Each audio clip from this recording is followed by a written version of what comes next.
What are some things about Singapore that have made you stay? Wow, do we have an hour time? Because my list ended hours about how much I love Singapore. But I think the biggest reason is the weather. The weather genuinely makes me happy. And I know that a lot of people will disagree with me on that. It is humid. It is 30 degrees all year long. And that's exactly why I love it.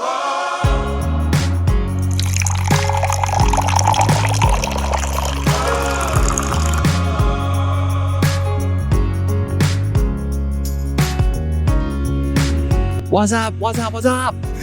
And welcome to another episode of the KopiBros show presented by Chit Chatter Podcast Network. Now, today, we had the very interesting opportunity to speak to Marion Müller, or as most of you will know her as SWIZZY in SG. Prior to this, do you see her videos on Instagram or TikTok before? Yes. Actually, when I knew that we were going to interview her, I was just like, oh my gosh, that's so cool. Because I saw her first few videos where she got popular, that all her comparison between the chicken rice, her love for chicken rice. Because I've seen some of her videos, right? She always proclaimed her love for Singapore. Sometimes I question, like, how can an Ang Moh love Singapore so much? Like, even more than me. Yeah, but today, I think speaking to her, you can really feel like, oh, she's genuine and she really likes Singapore. I think even more than I would love Singapore. Yeah. Correct. Before we dive into the episode, a word from our sponsor. This episode of the Chit Chatter Podcast is brought to you by Gui Cafe, a cozy Korean-Japanese cafe that's all about coffee, meals, comfort. Located at 278 Southbridge Road, Gui Cafe is a charming escape from the bustle of the city.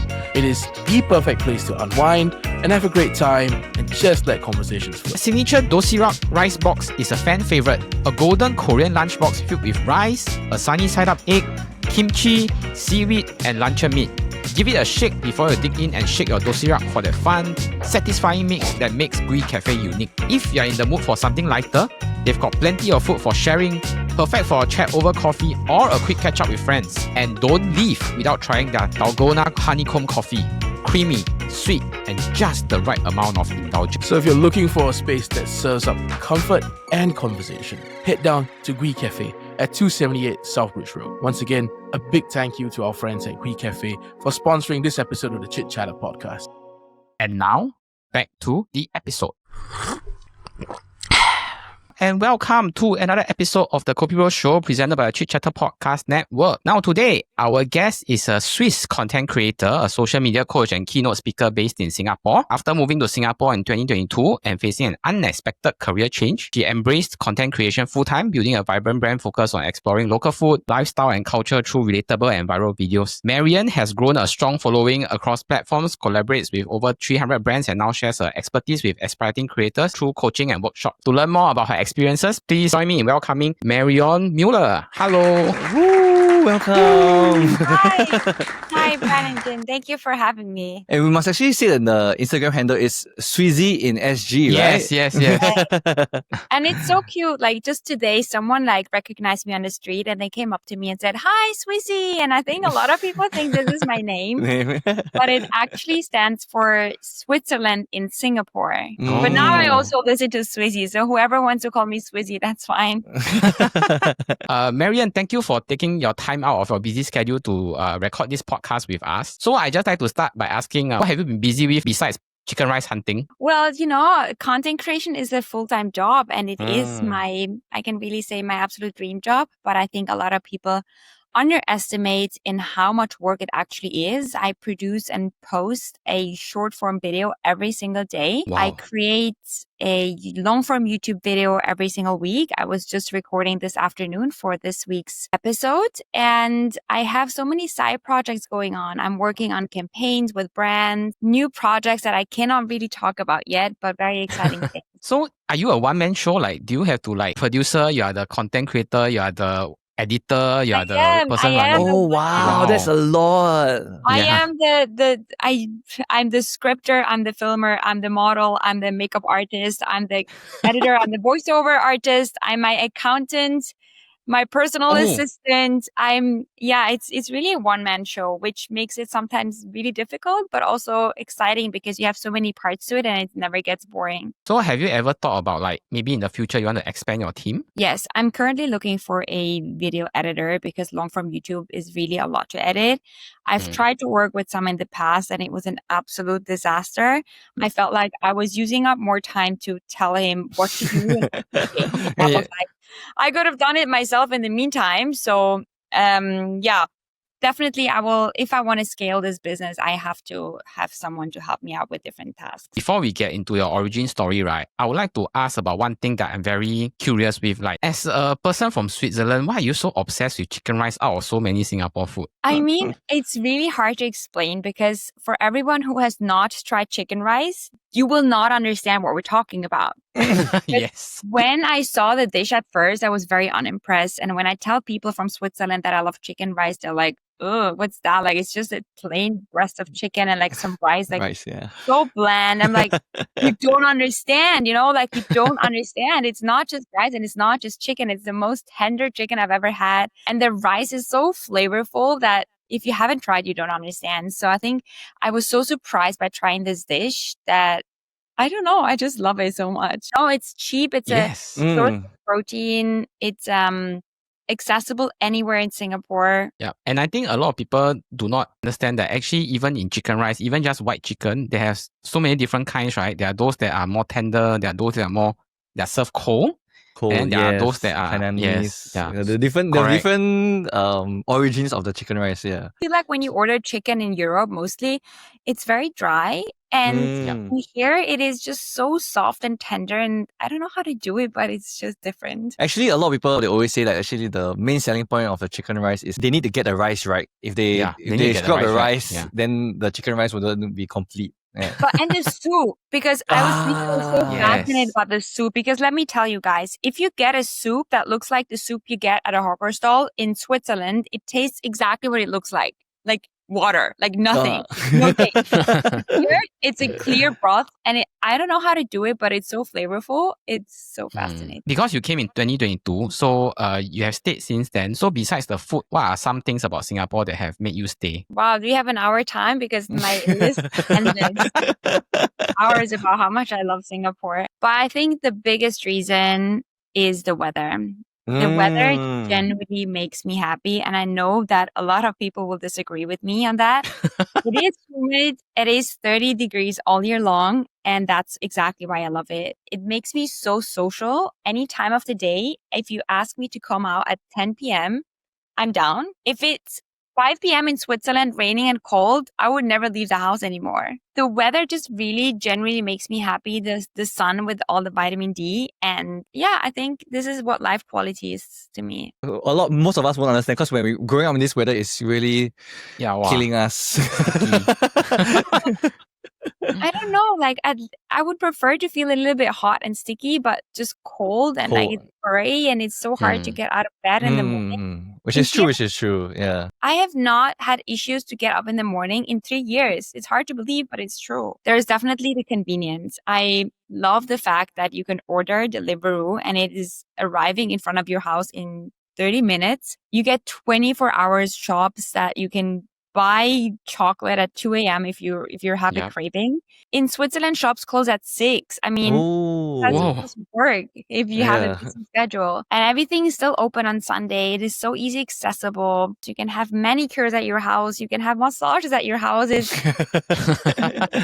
And all of that to a price that is, compared to Switzerland, still relatively affordable. I would have never been able to afford a massage in Switzerland. But here, if you pay $50 an hour, I think you can treat yourself once in a while. So I personally feel like I can live a much more luxurious life than I had in Switzerland for a cheaper price. I have been to Switzerland before and it's really, the price difference is very drastic. I mean, even for a McDonald's Big Mac, $26 for a menu is like insane. Yeah, it's really insane. Wow. Okay. That's why I never had the McDonald's there before. With some of my content that I make, I upset Singaporeans when I say Singapore is not expensive, which I never want to offend anyone with this. But if you come from Switzerland and you come to Singapore, it is really not as expensive. And you, for almost everything, you can find cheaper options. Yeah. Public transport is so cheap, super efficient, clean. And in Switzerland, yes, you have public transport as well, but it costs like 3 times the price. Yeah, of course, you can go to Orchard, you have an omakase for $200. Yes, but there's for everything, I feel like you have cheaper options, which is not, you just don't have in Switzerland. The cheapest meal out is maybe a pizzeria, and then you have pay for $8 for a Coke, and then you have $35 for a pizza and a drink. And that's a meal you can get outside. We usually start our podcast interviews by learning about the origins of our guests, right? Okay. So we would like to take it all the way back to the start of your journey. So could you actually share with the listeners your growing up story and how you eventually ended up in Singapore doing social media? Yeah, so I grew up 26 years in Zurich, Switzerland, beautifully on Lake Zurich. And I had just finished my master's degree in political science at University of Zurich. Wow. And then my boyfriend had a job offer to relocate to Singapore for 2 years. So I had just finished my master's. I didn't have a job yet. I was super confident in finding a job in Singapore. So I said, well, let's go on an adventure, for 1 or 2 years. That's great timing. So I packed my bags. I have never been to Singapore before.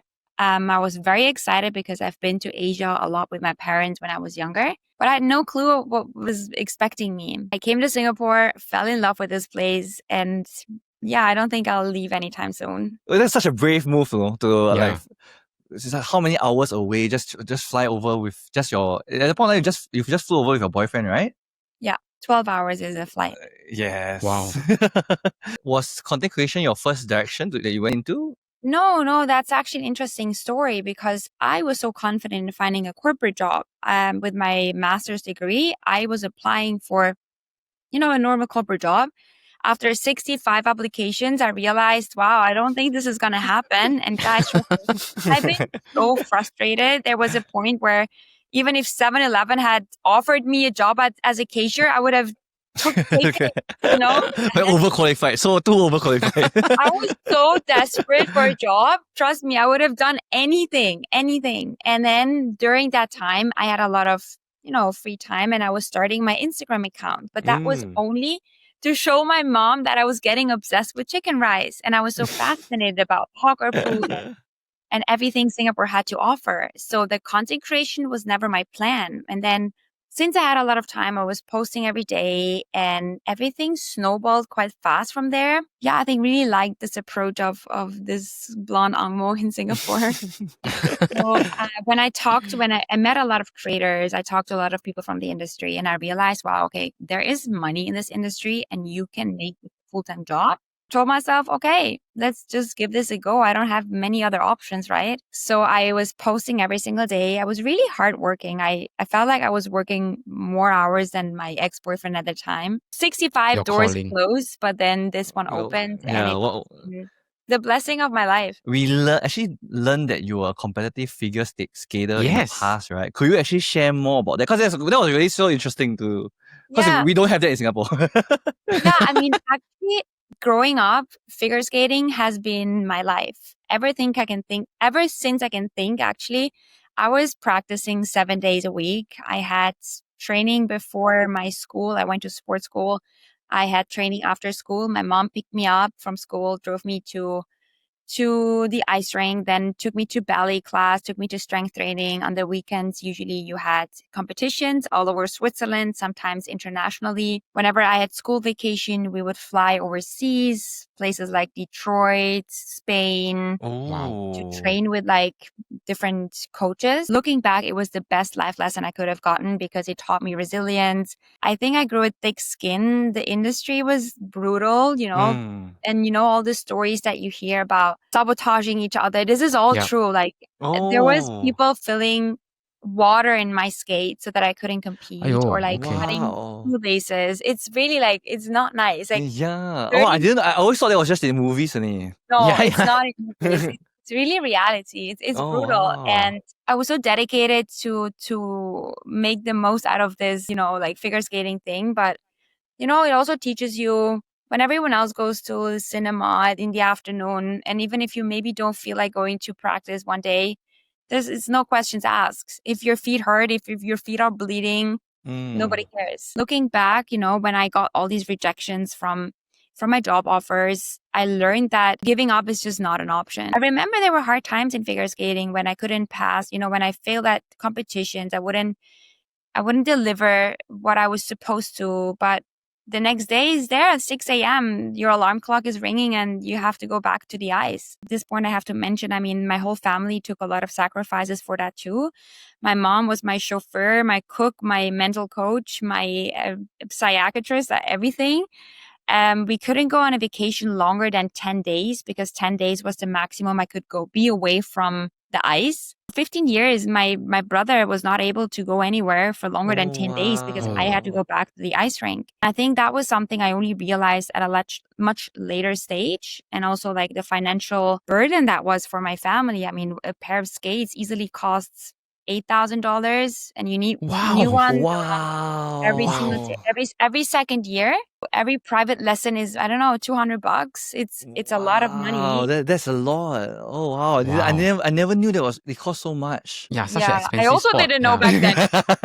I was because just like a little girl, like I didn't know what is going on. Actually, how long were you a competitive figure skater? Yeah, around 15 years. And what many people don't know, between my bachelor's and my master's, I was actually a radio host for a year. Oh, wow. My own day show where, I was talking about life in Zurich. And I think that was the moment where I learned how to express myself, how to be comfortable in front of the microphone, also in front of the camera. I had the chance to interview at festivals, to interview people like David Guetta. So I kind of got used to, like being in front of the camera, and that helped me a lot now as, for my content creation. Seemed almost as if like everything in your life basically help you give you the skills and small puzzle pieces now that come together in this content creation that helps me so much. As a self-proclaimed adrenaline junkie, what are some of the adventurous things that you enjoy doing? Okay, I honestly love anything with adrenaline. I've done bungee jumping a few times. I've done skydiving in New Zealand. Anything that's with speed and heights, count me in. Wow. But the skydiving was probably the most nerve-wracking experience I've had in my life. I had the opportunity to go, but I didn't dare. I chickened out in the last second. To be honest, I was so confident in the beginning, and when I was up in the air about to jump out, I was like crying. There was a video of myself. I'm like, I don't want to do that. Take me out. The worst decision of my life. But then, obviously, it was great. This is something that I won't even consider as part of my holidays. Out of the question. It's okay. We're all different. That's fine. Yeah. For a lot of our listeners, they will be curious about how you have adapted to Singapore life. So could you share more about like some of your initial challenges that you faced when you first came to Singapore? That I get this question so often, and it's actually interesting that I can say there weren't many challenges, which kind of shows me that I was just probably born in the wrong country. I feel like I've been Asian all my life because I do love hawker food. I don't like Swiss food. I think Swiss cuisine is the worst in this world. I'm not even kidding. I love my congee for breakfast. I love the weather. So there was no real cultural shock that I had to face. The language made it very easy to connect with locals, to talk to people. There was no language barrier. The only things that I had to get used to were small things. For example, taking your shoes off in the house. Yes. For us in Zurich, when I have friends over, everyone can leave their shoes on because we think, it's part of the outfit, And here, even if you go to the dentist or nail salon, you have to take off your shoes. That's just a small, that's nothing, like life changing. It's a small thing. Or for example, when you pass a present to someone, I would, in Switzerland, expect this person to open the present. But here, people would just take it and like open it at home. And I felt very offended, like, she's not happy about this present. Like, it's very rude to me. And it's like these small differences. But other than that, I must say, I feel more at home here than in Europe. But what would you say was the one big culture shock, like really shocked you when you came to Singapore? I think, that the food was so cheap. People eat out most of their times. It's very normal to have breakfast before lunch, like before they go to the office. And I thought that was amazing. Like, honestly, I really try to think of a shock that was something I was like, oh my God, mom, like, this is crazy what people do here. I mean, what's something that I have to still get used to is people like slurping their noodles. I'm like, I struggle with that. I mean, when we talk about shocks, it was mostly positive shocks. I mean, how secure it was, how clean it is, how friendly people are, how accessible everything is. I think that was a shock in a positive way. You know, every single day I call my mom, like, Mom, you cannot believe like in Singapore you get this and this. And in a positive way, I was kind of shocked. But negative, I cannot think of anything major. I mean, okay, the then. fine. The fines. The fines. Yeah. But no one likes the fines except for the government. I mean, you know, that's the reason why Singapore is so safe and clean. So I'm happy to make this trade-off. What is one thing you think that Singapore can learn from Switzerland? Good one, because I think Switzerland can learn a lot from Singapore.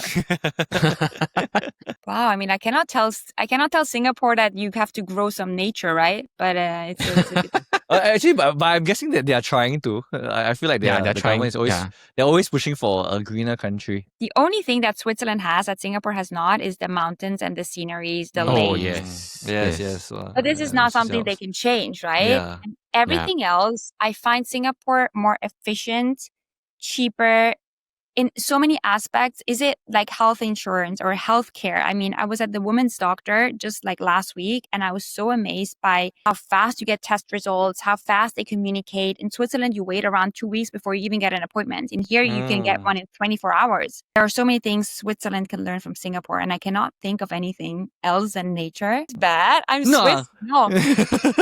One thing is, and I think that's a very critical topic, and people try to avoid talking about it, is, you know, freedom of speech and political discourse. What I miss, you know, as a graduate from political science at uni is that people talk about politics, that people engage in votings, that they talk to their peers about what they think is right and wrong, maybe even express their expression on social media. You rarely see anyone posting a story about the current elections in the US or what's happening, you know, in war zones. And I sometimes feel like Singaporeans live a little bit in their bubble, in their safety bubble, and they don't know what's going on out in the world. The fact that in Switzerland you can vote for a lot of things and you can actually really be part of the development of the country, I think that's a great thing. But then you have the downside of that it slows down so many processes, and until something really happens, it takes years and years because everyone can talk about it and have their opinion.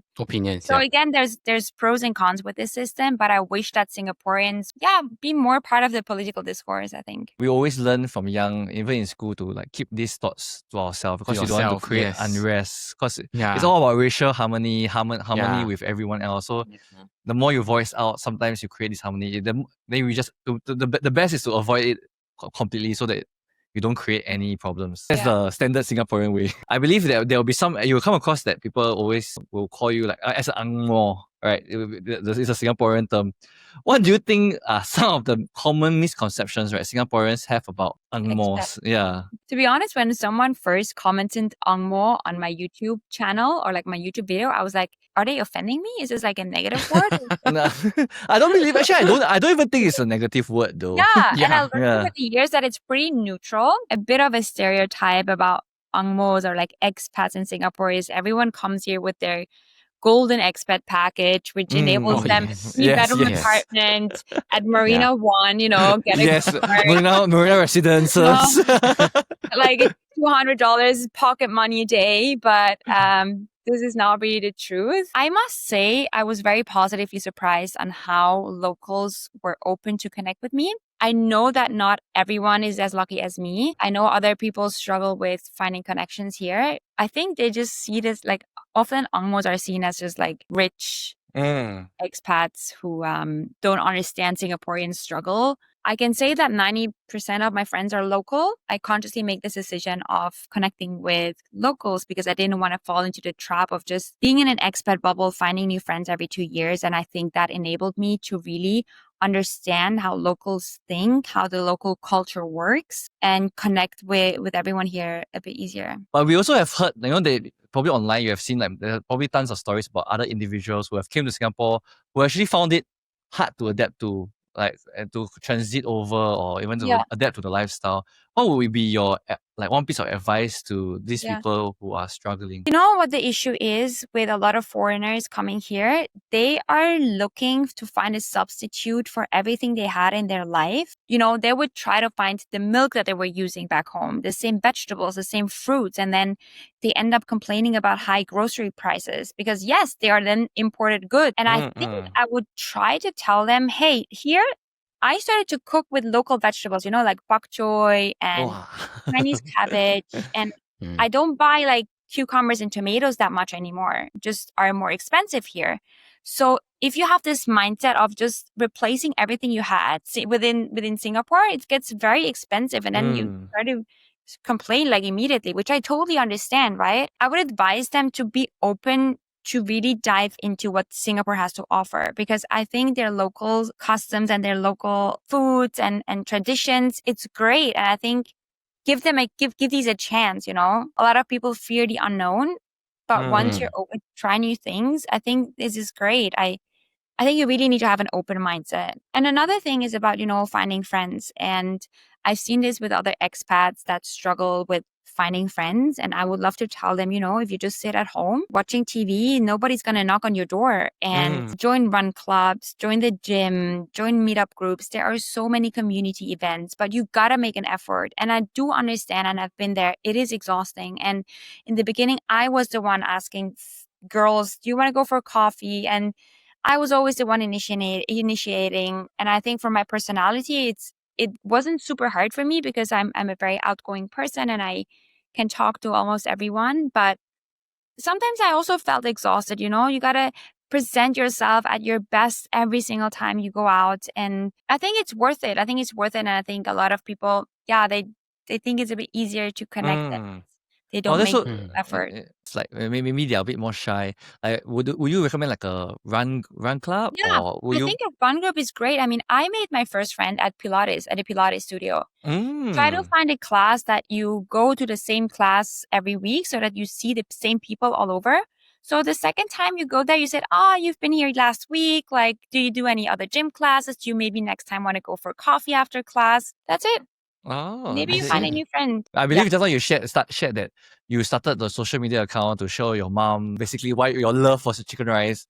But there was probably a turning point where made you think, okay, wow, this is actually can be my full-time job. Yeah. I think the decision was made when I found an online course. It's called the mentorship program, where it was a 9-month course and it was quite expensive. I think I spent around $9,000 on this course, where in this course you actually learn everything about social media. And I thought I knew what was happening online, but then I realized, wow, this is a completely different world. I learned how the algorithm works. I learned how to produce good content. And when I connected with this creator community and exchanged how they make their money and what you can do in this industry, I started to get super hungry. I was like, wow, I want to do that too. And from there on, I was so motivated, and I had a personal coach who helped me with my content, who gave me feedback. I was posting every single day. And I think I got rewarded also quite fast. So that definitely helped. I got my first paid opportunities quite fast, and I got collaboration inquiries. And the longer I was posting, the more opportunities came along. And at one point where I really got a lot of paid opportunities, you know, this was the sign for me to say, okay, this can be my full-time income. We also introduced that you have now also started coaching some of these new and upcoming creators with their social media, journey as well. So why do you decide to do this also? Is it a way of giving back? Yes, actually it is. I mean, I realized that a lot of people ask me like, wow, just after such a short time of starting from zero, I mean, I had 0 followers, I had 0 experience, I was able to make this a full-time job. And a lot of people said, hey, I want to do that too. This looks so cool. Like, can you teach me? So I started my coaching business, where I still now have clients, and I help everyone who wants to grow on their socials with their social media goals. Is it starting from scratch? Is it when they feel stuck? Is it how to build an audience, explaining how the algorithm works? And there's so many things that people don't know that work behind the scenes, or like that go on behind the scenes. I just love, helping and working with people who have the same goals as me, or like share the same interest for social media. Without giving too much away, or as the Chinese say, without throwing on the floor and breaking your bowl of rice, what do you think is the one like common mistake a lot of aspiring creators always make, and how do you think they should like change? That's very clear. That is, they give up too easily. They post for 2 months and they say, I've been posting every day for 2 months. It's not working. I haven't gone viral. Like, this is not working. This is too exhausting. And I can tell you it has not been harder than in 2025 to grow a following, because competition is so hard. People don't follow each other anymore because if they like a certain creator, they're going to see their content anyway in their Explore feed. They don't have to give you a follow. So it's very easy to get discouraged. And for everyone who wants to start this journey, I tell them this is a marathon. This is not a sprint. If you don't genuinely enjoy creating content, meaning ideation, scripting, filming, editing, this job is nothing for you, because that's the majority of the work, right? They only see, oh, she gets free stuff and she gets invited to this party and that looks fun. But this is just the tip of the iceberg, right? And you have to start this journey out of the right reasons. Otherwise, you will not be able to be consistent, because consistency is the most important thing. Be very clear of your intentions about why you want to do that. End of the day, it's all about the drive to continue pushing through even during those hard times. Right? You know what my favorite quote is from Alex Hormozi? He says, the difference between people who succeed and people who don't succeed is not because people are smarter or better. It's just because they didn't give up. Wow. And I do believe this is true. And the more you post, the more you work, the better you get. Of course, you got to need a bit of luck, but you know, by posting every single day, it's like playing the lottery, right? Every single video is a ticket. And the more tickets you buy and the more you post, the more opportunities and chances you have to win. We realize you do actually many contents comparing the cultures between the different countries. So actually, I'm guessing that the idea originated from when you first came to Singapore, then there was a difference in culture, right? I just wanted to ask, what is the one place you would like to learn more about so that you can do the comparison between the countries? You know, I've been very happy to connect with creators from all over the world to make these series, like Singapore versus Switzerland, Singapore versus Malaysia, Singapore versus New York. And I think it's very interesting to see, you know, what food costs all over the world, and fun way of also educating people and feeling like you actually may make some content that is maybe a bit, you know, more useful than just like a funny skit where, you know, people don't learn much. And I also learned a lot along the way. So for me, again, it's some kind of education. I learn more about a country. My curiosity is big. I am happy to learn more about so many other countries in this world. And whoever creator outside of Singapore listens to this and would love to like make a comparison video, please reach out to me. I'm always super happy to connect. Actually, we know some of your collaborators that you actually did before, like Smiling Afro. We actually just spoke to him last week.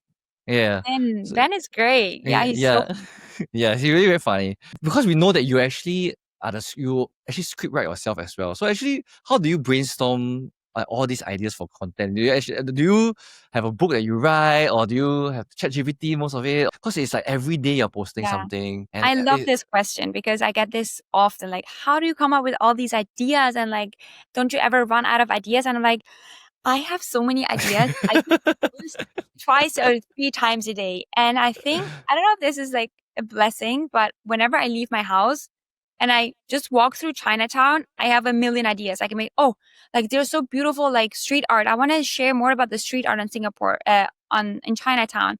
I go to a hawker and I see a dish that I've never tried. I'm like, oh my God, I want to make a video about this new dish. I paid something that is super expensive. I'm like, what the hell? Like, this is $25. What's going on? Like, people need to know about this ripoff. Or something I don't like, so people don't have to try it. And I have a note just in my iPhone, and whenever I have a shower thought, I'm just gonna quickly write it down. And this list, guys, is endless. I could produce 50 videos tomorrow with just my idea bank and my iPhone. To piggyback on Brandon's question, right? We asked a lot of creators this question. Then I realized, right, sometimes it's not about Singapore. There's nothing to produce or talk about, but maybe it's really on the individual. Like, are you curious enough? Are you asking the right questions now? I'm very curious about the world, curious about people. I've started a lot of street interviews for my YouTube channel. Yesterday, I was posting a video where I was in Chinatown asking whether they think there are poor people in Singapore. And I'm genuinely curious about what people's opinion is. And I think this curiosity has been a character trait of mine since I've been a little girl. And obviously that helped me a lot in finding ideas for content. I wonder, because there are some videos that won't do exceptionally well. And especially sometimes when you expect the video to, this is such a great idea, this video will usually go viral, but then in the end, it didn't go viral. Do you get affected or do you get stressed out when it doesn't? In the beginning, honestly, yeah, like every single day when a video wouldn't perform, I'm like, why is this not working? Like I put so much effort in it. And I think I'm now able to like not let the performance of the video personally affect me. And I think what helps again is since I'm posting every single day, I'm like, okay, tomorrow's a new chance. That's okay. New chance tomorrow, new day. This one was a flop. I did my learnings. Like, I think the most important thing is to learn or like analyze why something didn't work out and analyze the things that worked out so you can double down on these content ideas. And it's really interesting. Sometimes I do not understand why something works either. And I've spent, sometimes the videos that I spend hours on it and then I put so much effort in it and then they have like, not a lot of views.